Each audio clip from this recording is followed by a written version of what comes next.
Se a gente quer resultado, nós temos que lutar. Não adianta, nada vai cair do céu.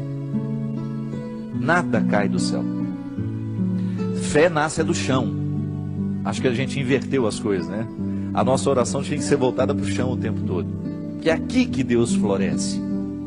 Deus é igual semente, floresce no chão. Essa metáfora de que Deus está no céu, isso é bonito.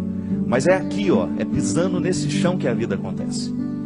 A força que Deus me dá, a força que Deus lhe dá, é para que a gente consiga plantar o jardim. Ninguém prometeu que nossa vida seria um jardim de flores, mas Deus prometeu a força para a gente plantar. Eu estou aqui, graças a Deus, cheio de saúde. Tem o meu esforço nessa história? Tem, mas é dom de Deus em mim. Eu faço a minha força. Quer passar no vestibular? Estuda. Não tem essa história, ô padre, reza para mim. Não vou rezar não. Se você não estudar, minha oração não serve para nada neste momento. Se você não estudar, você não adianta ficar sentado, ajoelhado diante do Santíssimo, com o livro na cabeça. Ô Senhor, me ajuda a passar no vestibular.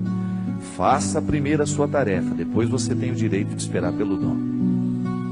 É aquilo que a gente fala sempre. Nós só temos o direito de esperar pelo impossível depois que fizermos tudo o que nos foi possível. Agora tem um outro detalhe. Ela está dizendo aqui, padre, tudo é muito difícil. Pode ser que você esteja prestando atenção demais no que é difícil. Aí tudo fica mais difícil ainda. Gente, a vida sempre será determinada a partir do que a gente presta atenção. Se você tem diante de você um problema, você tem duas possibilidades. Ou você enxerga o problema, ou você já enxerga a solução. Tem gente que só enxerga o problema.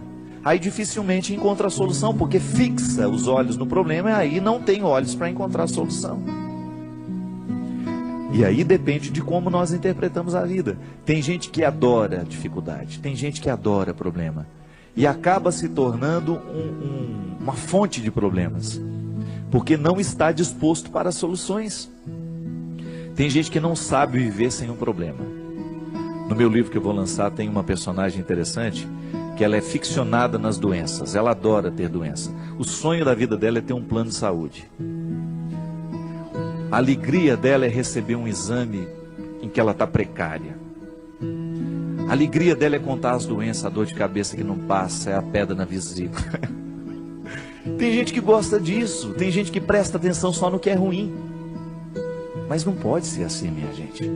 Esse espírito pessimista só nos faz ver o lado negativo das coisas. Pelo amor de Deus. Você tem que ser um pouco mais otimista. Você precisa prestar atenção um pouco mais nas coisas que são boas. Outro dia eu recebi um e-mail muito interessante. Dizem que tinham duas crianças brincando no gelo e de repente o lugar em que uma delas estava quebrou e ela caiu e ficou presa ali dentro.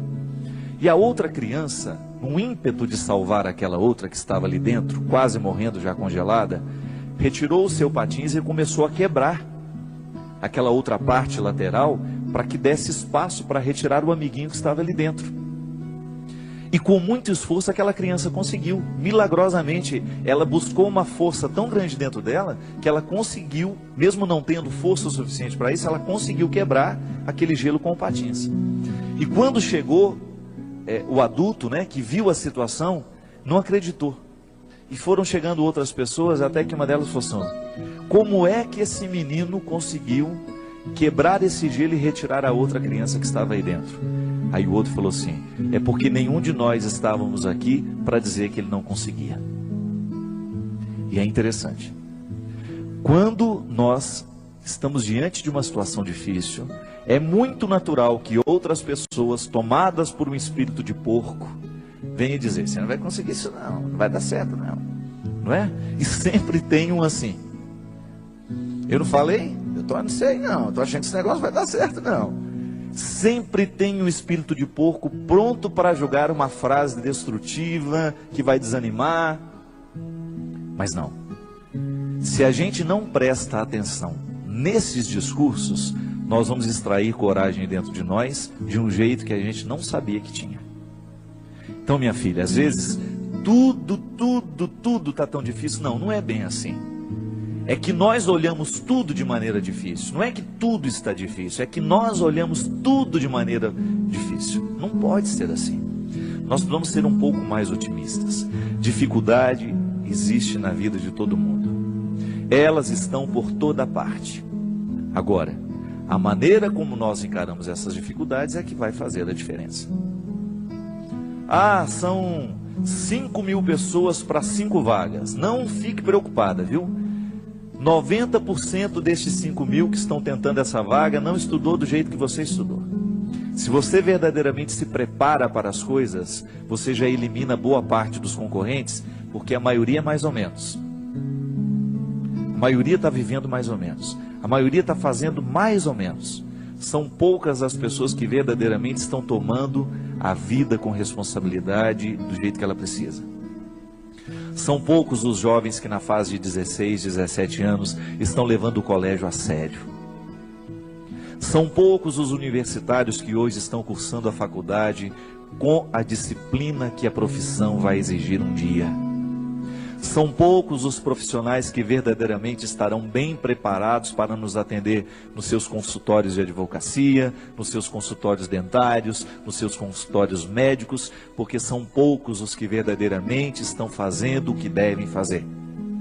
Estou sendo pessimista? Não.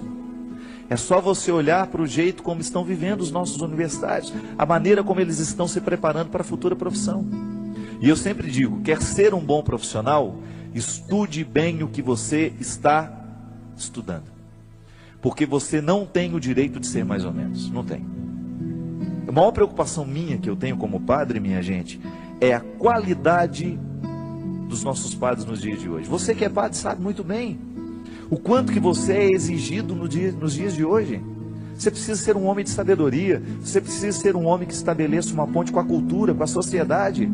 Não dá para você evangelizar do mesmo jeito que evangelizavam há 20 anos atrás. Não dá. Nós precisamos correr atrás da qualidade. Ninguém está fora disso. Você aí na sua área, você precisa correr atrás da sua qualidade. Você que é médico, você que é dentista, você sabe o quanto você precisa se aperfeiçoar para você continuar de pé no mundo de hoje. Hoje nós estamos no tempo da competência e não é problema.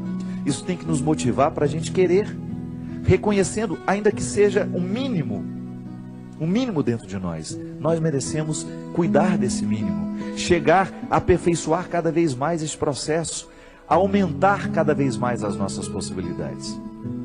E aí na hora que a gente esbarra na nossa fragilidade, a gente tem que aprender com ela. Ela não tem que nos desanimar. Mas muito mais que a qualidade profissional, antes dela, é a nossa qualidade humana. Muito mais que um bom médico, você precisa antes é ser um bom pai, ser um bom filho, ser um bom irmão.